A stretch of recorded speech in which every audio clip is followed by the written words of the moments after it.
It's not a military struggle. It is way beyond. It's not a revenge alone.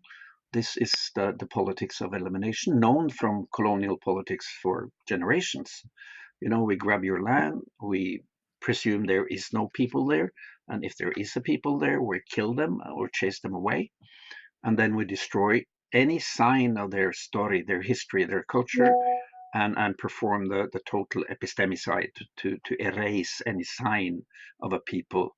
So any Palestinian hospital, any Palestinian university, beautiful universities, any Palestinian mosque or church or kindergarten or primary healthcare station is a sign of a society that Israeli occupying forces and their government do not want to see, because there shall be no signs of Palestine left, as they have flattened, completely flattened, as you know, northern Gaza, including the hospitals.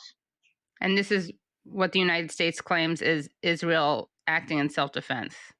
It's so ridiculous. It's so transparently stupid. It's so false that, I mean, any child would look straight through it with very simple logic. How can you claim to defend yourself if you're killing 12,000 children? What are you defending then? So I mean, this is such a catastrophic demise, such a catastrophic failure of the whole Western morality, the whole culture that we represent is sitting idle, watching this massacre going on day after day, week after week, month after month. I did a little math here for another interview, and currently the number of killed, wounded, and missing in Gaza after these 4 months is about 5% of the population. 5% of the population.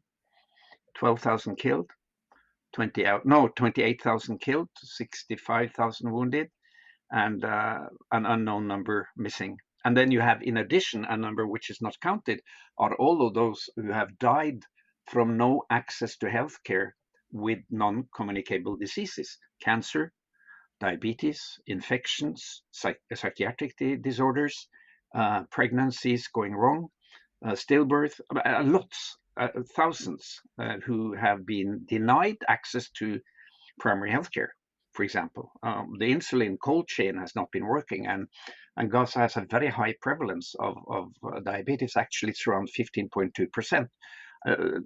Thousands of juvenile, young diabetic 1 patients who have not had access to insulin. Only that.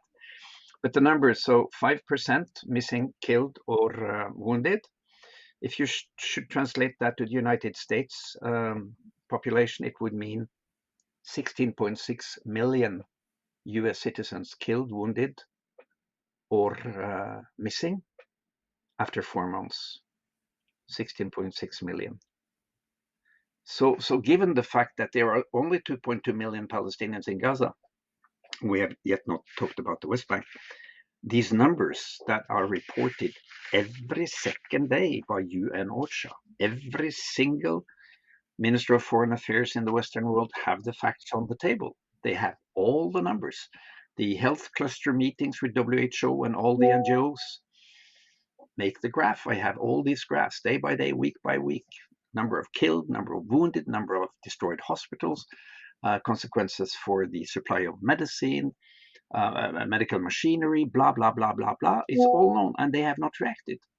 Had the Palestinian people not been non-white, but had been white, it would have been a completely different reaction. This is such a shameful display of Western racism and Orientalism, and it makes me sick, actually. It really makes me sick. I have a hard time some days to get up in the morning because I know my WhatsApp inbox is filled back to Israel in this enormous collapse of Western morality and I don't know what to call it.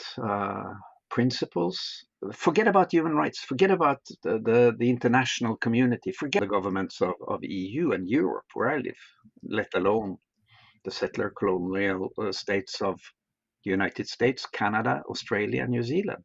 They're all patting the back of Israel in this enormous collapse of Western morality and I don't know what to call it, principles. Forget about human rights. Forget about the international community. Forget about any declaration from the UN. It's all falling apart.